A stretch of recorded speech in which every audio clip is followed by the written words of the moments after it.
7 years ago, I quit my job and moved away from family and friends so my wife could start her dream job out in a small town.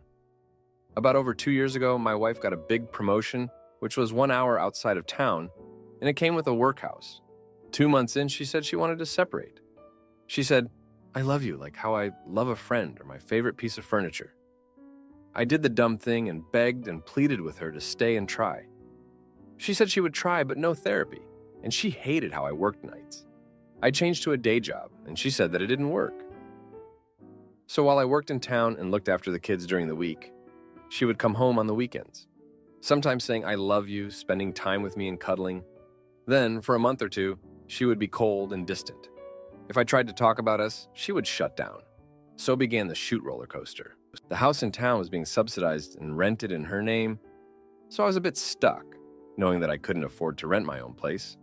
I quit my night job and my pay was significantly less. Her coming home got less frequent. And because we live in a small town, I hear that she is going out drinking and partying more and more. I was also told by people that they think she was having an affair with a male coworker. For the last 8 months, she has been cordial but distant. About 2 weeks ago, I went to her workhouse. One of the kids had a sleepover birthday party. She had put up a photo wall of our kids, her friends, and that male coworker. I just asked, "Where are we?" She said we are nothing. I said, "Then why are we still doing things together?" And she said it was I who wanted this. I said I want a proper divorce because this limbo is slowly ending the life of me. She said if I do, she'll try to have full custody of our 3 kids. And even though she will only get them half of the time, it will make them bus at to and from school for the 1 hour. I went home feeling sick and stuck. Last week during the holidays, me and the kids went for a day trip with a single mom and her kids. It was just platonic and it was a great day. My wife was home when we got home, and my kids told her about the whole day. I don't know why, but my wife has, for the last week, started saying, "I love you" to me, after not hearing it for a year. I haven't said it back yet. She is talking about our future, talking about moving back into town. The house is rented in my name now. I have a nice group of friends. Now I work days. I had no friends when we came out here. I don't think I want to be with her. I really am stressed, and I'm worried about what to do. I really need advice. Now for an update, but everyone is almost right. The coworker guy has been out of the picture for a year now. Apparently he is gay with a farmer. I was still hurt even though it was an emotional relationship they had. But she is enjoying the single life. I think it's to do with having 3 kids back to back. She goes where she wants and comes back to the house when she wants. She buys whatever she wants from an account that is a secret to me. I did the dumb thing and called her to tell her the kids and I were going to dinner at a friend's house on the weekend. She asked whose house, and I said the single mother's house with other friends. She lost it and threatened to take the kids away from me and ruin this lady's career, and how she's been stalking her on social media and calling about her, and she's happy that I date other people but don't involve my kids, all after last week.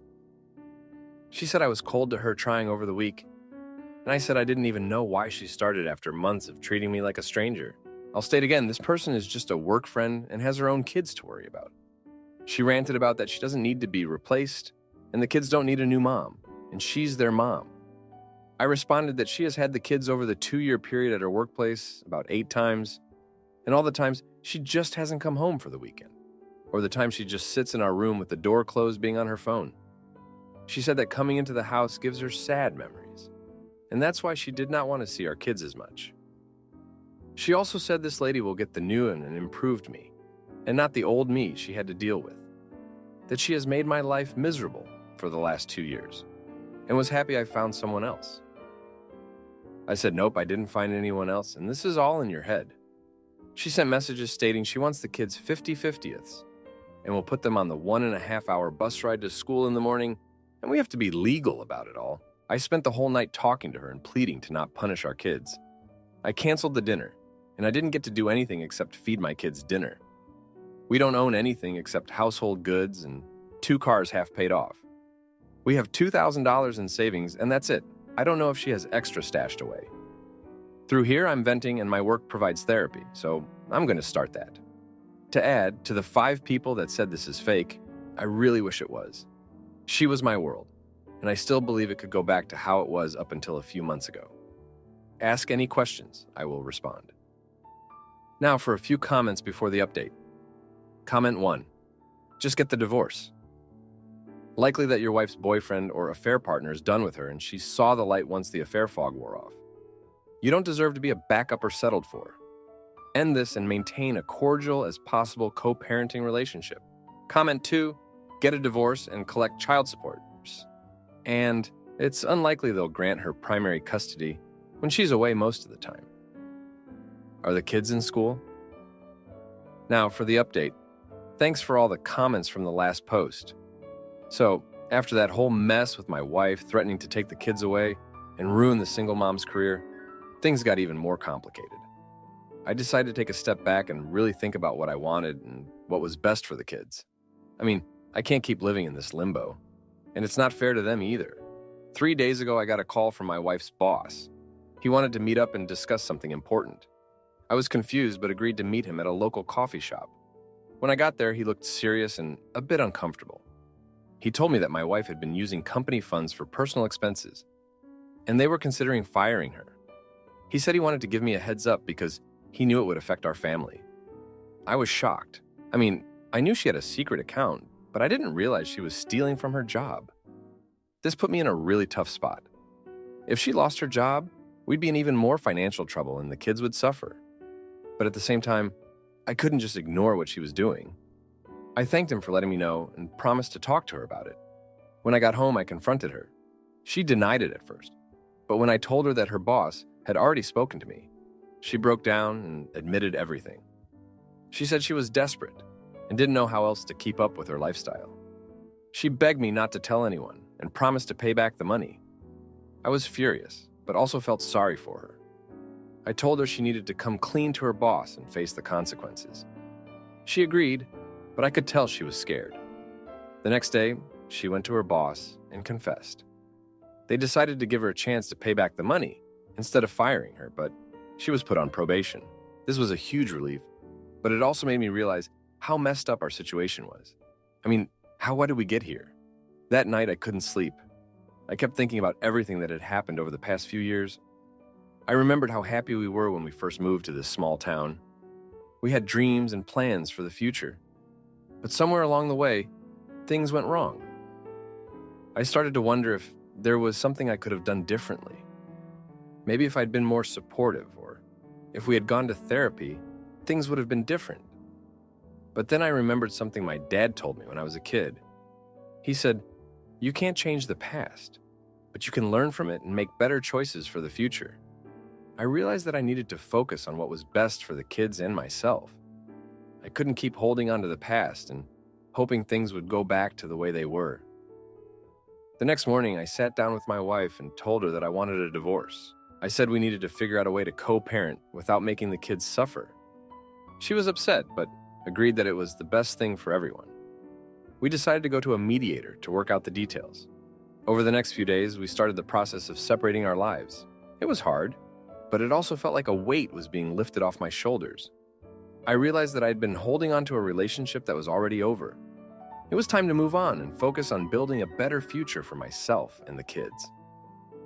One thing that really helped was talking to my friends. They were supportive and gave me a lot of good advice. They reminded me that I wasn't alone and that I had people who cared about me. I also started going to therapy, which has been a huge help. It's given me a safe space to talk about my feelings and work through everything that's happened.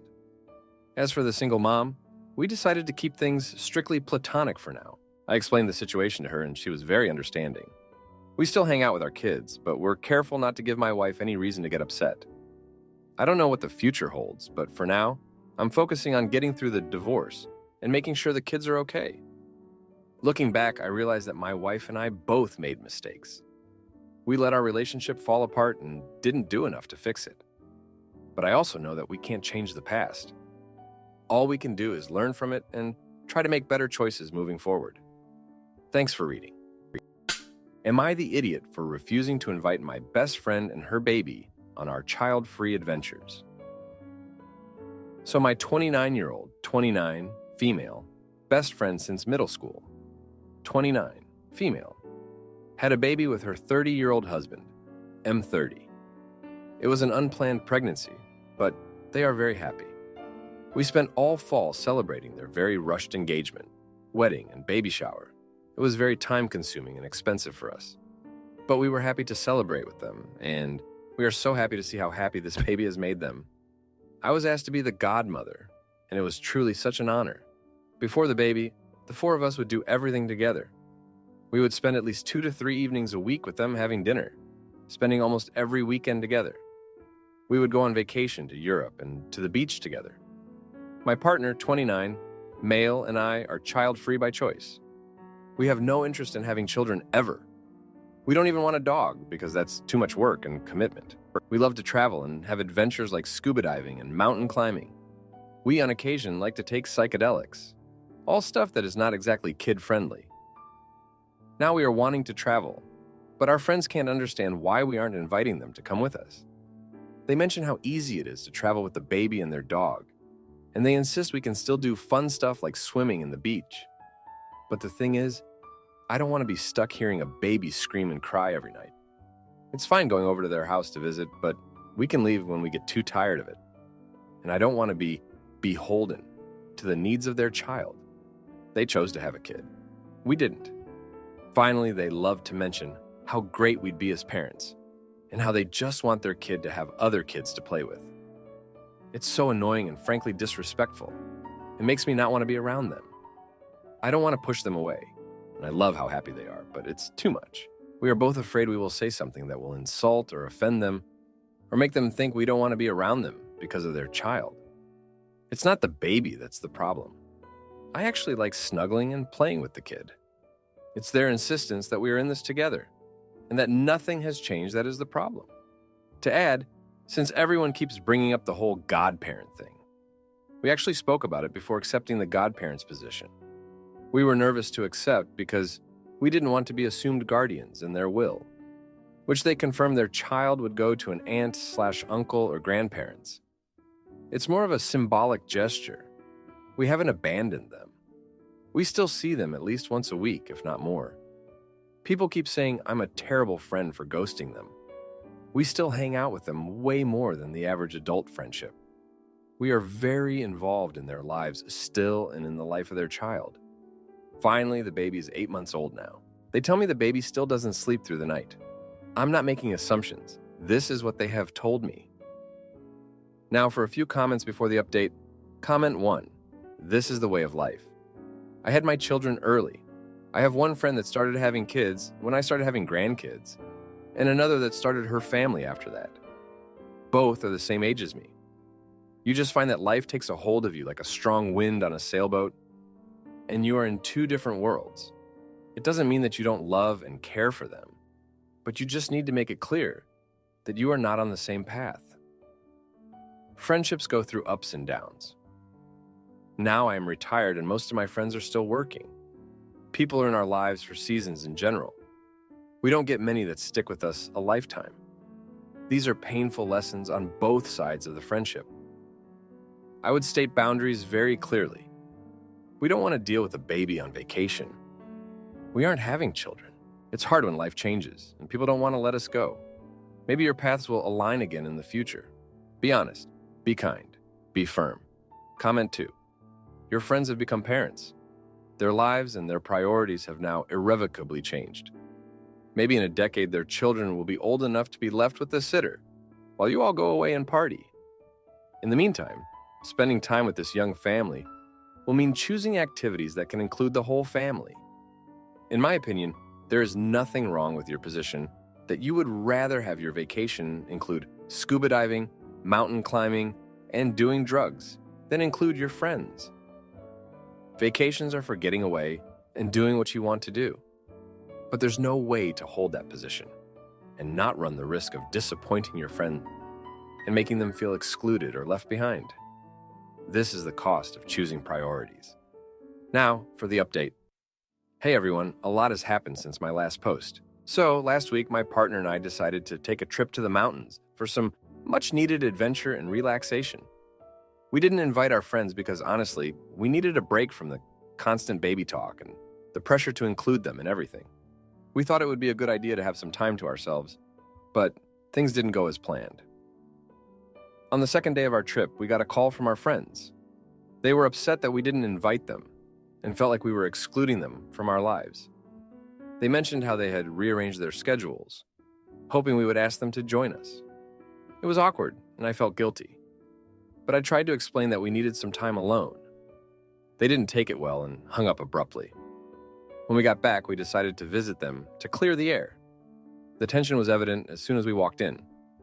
They were polite, but distant, and it was clear that they were hurt. We tried to make small talk, but the conversation kept circling back to our trip and why we didn't include them. It was exhausting, and I felt like we were walking on eggshells the entire time. A few days later, things took a turn for the worse. My partner and I had planned a small get-together at our place with some mutual friends. We didn't invite our friends with the baby because we knew it would be too loud and chaotic for them. Somehow they found out about the party and confronted us about it. They accused us of deliberately excluding them and making them feel like they didn't belong in our lives anymore. It was a heated argument, and things were said that couldn't be taken back. My friend brought up how we had promised to be there for them and their child, and how we were failing as godparents. I tried to explain that our lifestyles were different and that we needed space, but they wouldn't listen. They were hurt and angry, and I felt like there was no way to fix it.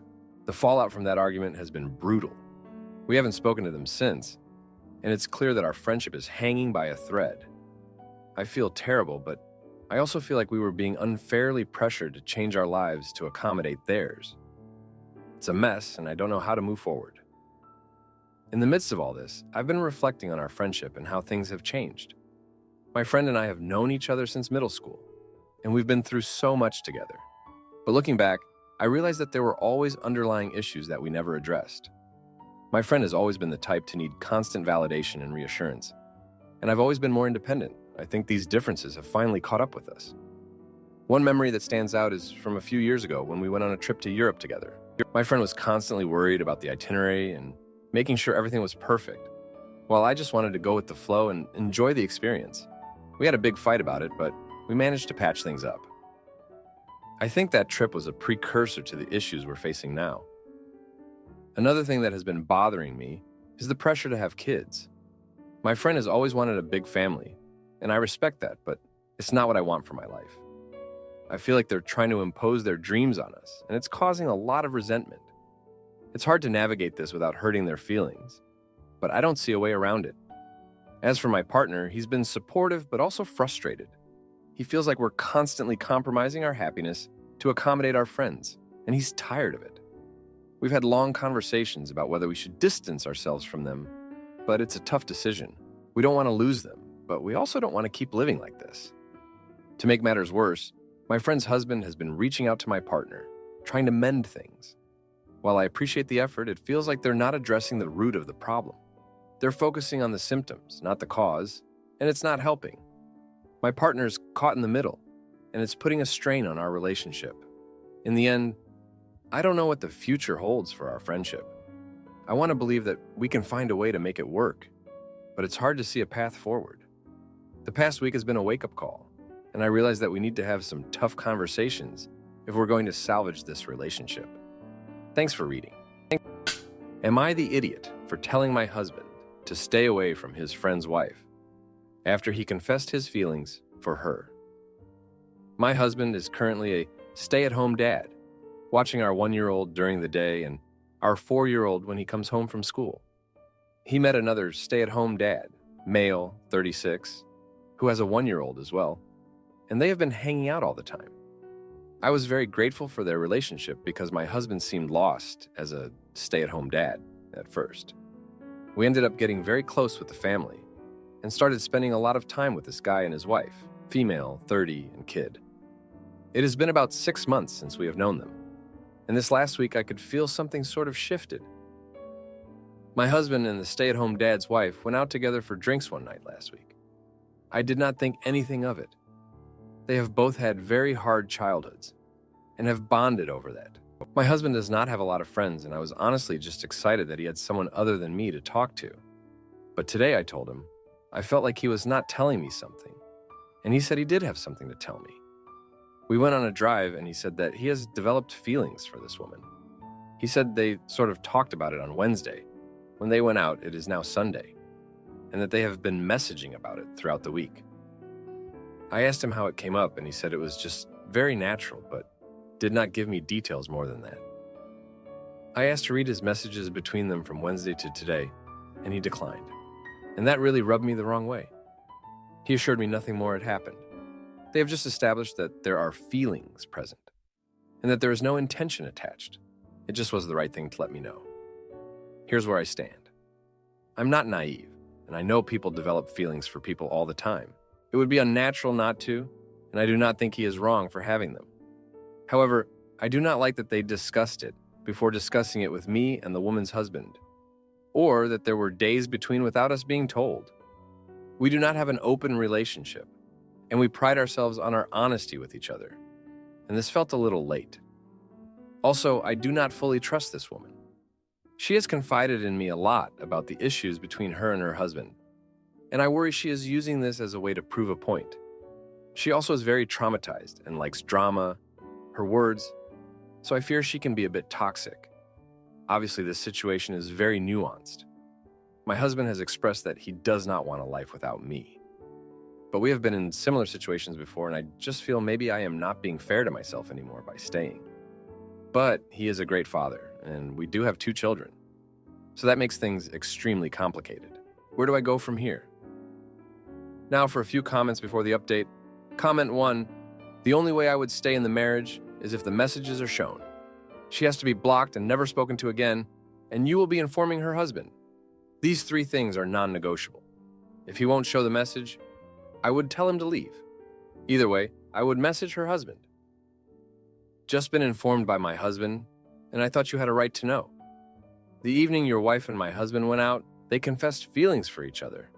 All the messages should be in her phone as proof. Comment 2. The fact that he can't show you the messages means there was more in there that definitely crossed a line, and he knows it. I would be telling him that it feels like he's sneaking behind your back and the trust has diminished. Ask him what he plans to do about their friendship. Is he planning on ending it? It sounds like he's already started the emotional affair, and I would wager there was a kiss when they went out. Now, for the update. Hey everyone, thanks for sticking with me through all of this. So, after my husband confessed his feelings for the other woman, things got really tense between us. We decided to take a break from hanging out with the other family, to give ourselves some space to figure things out. But, as you can imagine, it wasn't that simple. My husband and I had several long, emotional conversations about what had happened and what it meant for our relationship. He kept insisting that he didn't want to leave me, and that he was committed to our family. But I couldn't shake the feeling of betrayal. One night, about a week after his confession, we had a particularly heated argument. I told him that I needed to see the messages between him and the other woman to understand what had really happened. He was reluctant at first, but eventually he agreed. Reading through their messages was painful. They had shared a lot of personal stuff, and it was clear that they had a deep emotional connection. However, there was nothing explicitly romantic or intimacy in their conversations, which was a small relief. Still, I couldn't help but feel hurt and insecure. I started questioning everything about our relationship and whether I could trust him again. My husband, on the other hand, was trying his best to reassure me and make amends. He suggested that we go to couples therapy to work through our issues, and I agreed. We found a therapist who specialized in relationships and started going to sessions twice a week. Meanwhile, the other woman reached out to me. She apologized for her part in the situation and assured me that she had no intention of coming between my husband and me. She said that she had been going through a rough patch in her marriage and that my husband had been a good friend to her. I appreciated her honesty, but I still felt uneasy about the whole thing. In therapy, we started unpacking a lot of the issues that had been simmering beneath the surface of our relationship. We talked about our communication problems, our insecurities, and our fears. It was tough, but it also brought us closer together. I began to see that my husband's feelings for the other woman were more about his own struggles and less about our relationship. He admitted that he had been feeling lonely and disconnected as a stay-at-home dad, and that his friendship with the other woman had filled a void for him. As we continued therapy, we also started working on rebuilding our trust.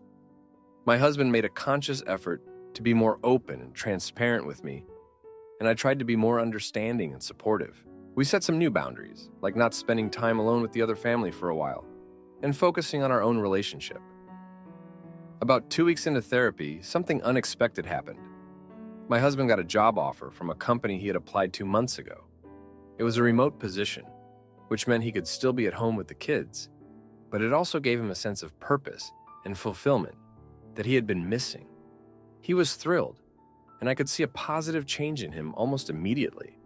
With my husband starting his new job, our dynamic at home shifted. He was happier and more engaged, and our relationship started to improve. We continued going to therapy and working on our issues, but things were definitely looking up. The other family respected our need for space, and we gradually started seeing them again, but in group settings rather than one-on-one. During one of our therapy sessions, my husband opened up about his childhood in a way he never had before. He talked about how his parents' tumultuous relationship had affected him, and how he had always feared repeating their mistakes. It was a breakthrough moment for both of us, and it helped me understand him on a deeper level. I realized that his feelings for the other woman were rooted in his own unresolved issues, and it made me more empathetic towards him. As we continued to navigate this challenging time, I also started reflecting on my own past.